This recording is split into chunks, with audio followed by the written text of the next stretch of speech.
Hey YouTube, this is part 3 of the 2009 Cube repair.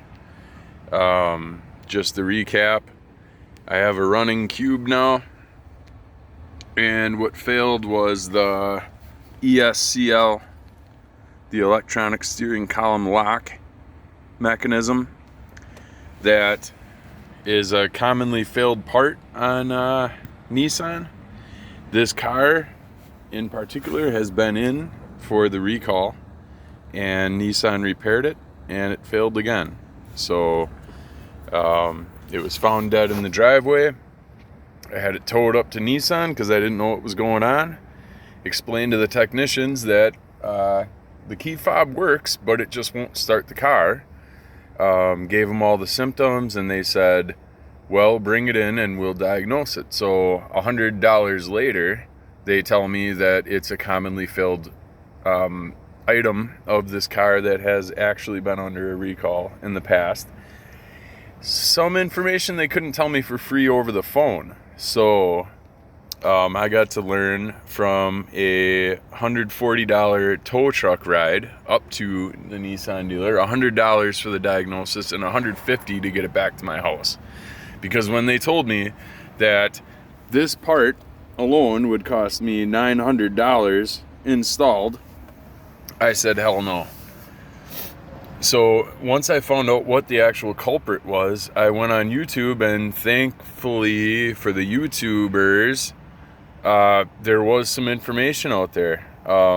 There's a lot of people that have Ultimas that they can do a little trick, break it open, get it into the position, pull the fuse, and then it's good for forever. I didn't have the option on this car. So what I have to do with this car is somehow, if you see my previous videos, you'll know these two micro switches here have to be depressed in order to start the vehicle. Once they're depressed and the vehicle is started, you can let them go and they'll be fine, and the vehicle is running and everything's fine.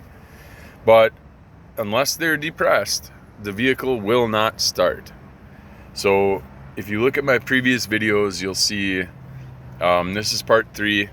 Look at 1 and 2, and you can see what all about the journey. So what I'm going to do is permanently keep these switches depressed. So what I did is I just went into my kids' wooden alphabet shapes, and I just took a little chunk out of one of their alphabet shapes. Got a couple zip ties here. What I'm going to do is just put some people take the whole circuit board out and all that stuff out. I'm just going to leave it there inside the housing because I think it's the most protected, because this is going to get then tucked back up in there and it's going to be a part of the vehicle. So I think the most protection we can offer for this circuit board, just given all the other components and stuff, what I'm going to do is just take this little chunk of wood. It's kind of hard to do one-handed, but you get the idea. Put the chunk of wood on there, press down, wrap it with some zip ties, and be done with it. Maybe I'll do a part 4 after I've done the actual work, and wrap it with zip ties or whatever you got to do. So after I've done this, maybe I'll do a part 4 just to show that once these switches are depressed, everything's put back together, the car will still start and run as normal.